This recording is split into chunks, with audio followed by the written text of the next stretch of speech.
مکتبۃ المدینہ کی پرنٹڈ کتاب مکاشفۃ القلوب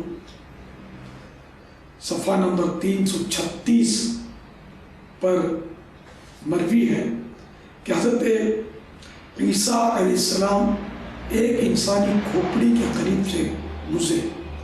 آپ علیہ السلام نے اسے پاؤں سے ٹھوک دیا اور فرمایا بحکم خدا مجھ سے بات کر. کھوپڑی بولی یا روح اللہ میں فلاں زمانے کا بادشاہ تھا. ایک مرتبہ میں اپنے ملک میں تاج سر پر رکھے لشکر کے گھیرے میں تخت پر بیٹھا ہوا تھا.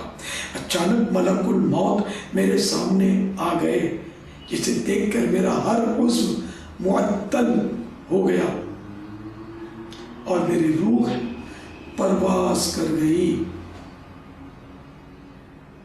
بس اس اجتماع میں لشکر کے گھیرے میں کیا رکھا تھا؟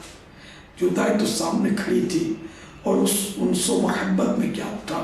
وحشت ہی وحشت اور تنہائی ہی تنہائی تھی. یہ دھوکہ ہے جو نافرمانوں نے ڈال دیا، جو اطاعت مندوں کے لیے نصیحت ہے.